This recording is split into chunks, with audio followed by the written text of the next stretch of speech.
Oke, kita mulai dari ide yang simple dulu ya. Kalau ada perusahaan nilainya 100 miliar, berarti 10% sahamnya pasti nilainya 10 miliar kan? Ya, kedengerannya logis banget. Tapi, gimana kalau saya bilang, di dunia valuasi bisnis yang sebenarnya, hitung-hitungan itu bisa jadi salah besar. Kenyataannya jauh lebih kompleks dan menarik dari itu. Nah, ini dia pertanyaan intinya. Apa benar punya 10% saham itu nilainya selalu sama persis dengan 10% dari total nilai perusahaan? Ini asumsi yang umum banget kita dengar.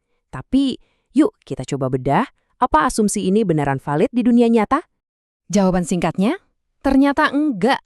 Nilai real dari selembar saham itu ternyata enggak cuma soal persentase kepemilikan. Ada dua faktor kunci lain yang bisa mengubah nilainya secara drastis. Dan kita akan kupas tuntas dua faktor ini. Oke, sebelum kita melangkah lebih jauh, kita harus ngerti dulu kamusnya para penilai bisnis. Ada dua kata kunci yang wajib kita pahami, diskon dan premi. Ini adalah fondasi dari semua yang akan kita bahas hari ini. Pertama, kita bahas diskon. Gampangnya gini deh, anggap aja ini kayak potongan harga.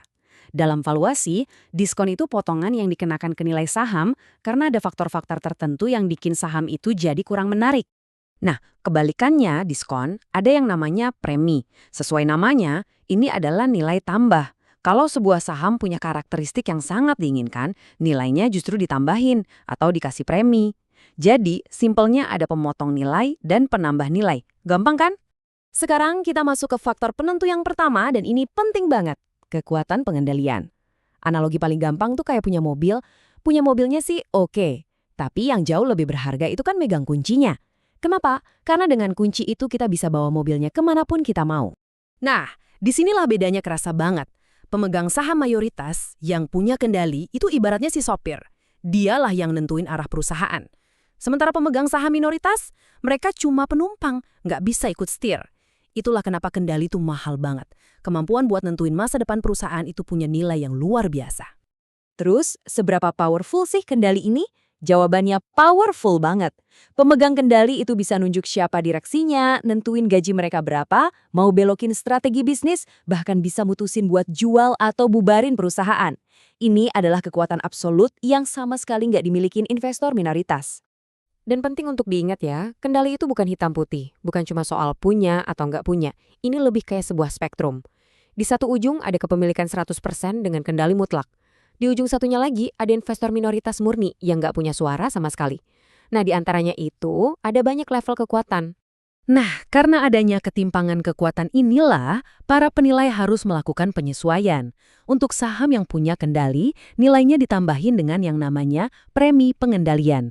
Sebaliknya, untuk saham yang nggak punya kendali, nilainya justru dipotong dengan diskon karena kurangnya pengendalian, atau biasa disingkat DLOC. Oke, faktor pertama tadi soal kendali, beres ya. Faktor kunci kedua sekarang adalah daya jual. Pertanyaannya sangat praktis. Seberapa cepat dan seberapa gampang Anda bisa mencairkan saham Anda jadi uang tunai? Di sini sering ada yang ketukar nih, antara daya jual dan likuiditas. Bedanya tipis tapi penting banget. Gini, daya jual itu soal kemudahan menjual, sementara likuiditas itu soal kecepatan.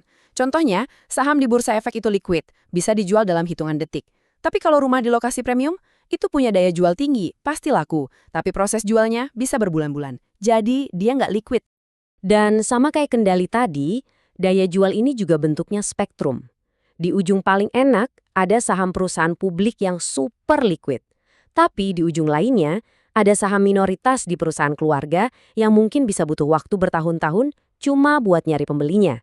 Logikanya sederhana banget. Makin susah dijual, ya makin rendah nilainya. Nah, semua resiko, waktu, dan biaya yang dibutuhkan buat ngejual saham ini ujung-ujungnya diterjemahkan jadi diskon lagi. Namanya adalah diskon karena kurangnya daya jual atau disingkat DLOM. Makin nggak liquid, ya makin gede potongannya. Oke, semua kepingin puzzle-nya udah kita kumpulin. Ada kendali, ada daya jual, dan ada alat penyesuaiannya yaitu diskon dan premi. Sekarang yuk kita lihat gimana semua ini bekerja sama dalam sebuah contoh valuasi yang nyata. Logika penerapannya kurang lebih begini. Bayangin Anda lagi nilai saham minoritas di perusahaan tertutup. Karena saham ini, pertama, nggak punya kendali, dan kedua susah banget dijual, maka nilainya harus dikurangi 2 kali. kena potongan DLOC, terus kena potongan DLOM lagi, double diskon. Biar makin kebayang, kita pakai angka aja ya. Anggaplah nilai awal per saham itu $10. Nah, karena ini saham minoritas, kita kasih diskon DLOC, misalnya 40%.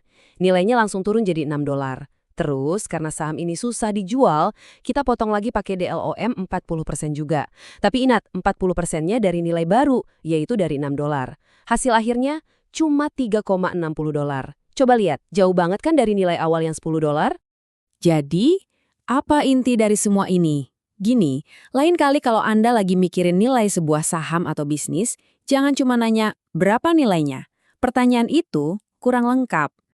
Coba deh ajukan pertanyaan yang lebih cerdas. Siapa yang pegang kendali di sini? Dan seberapa cepat saham ini bisa saya cairkan jadi uang? Karena jawaban dari dua pertanyaan itulah yang bakal ngebawa Anda ke nilai yang sesungguhnya.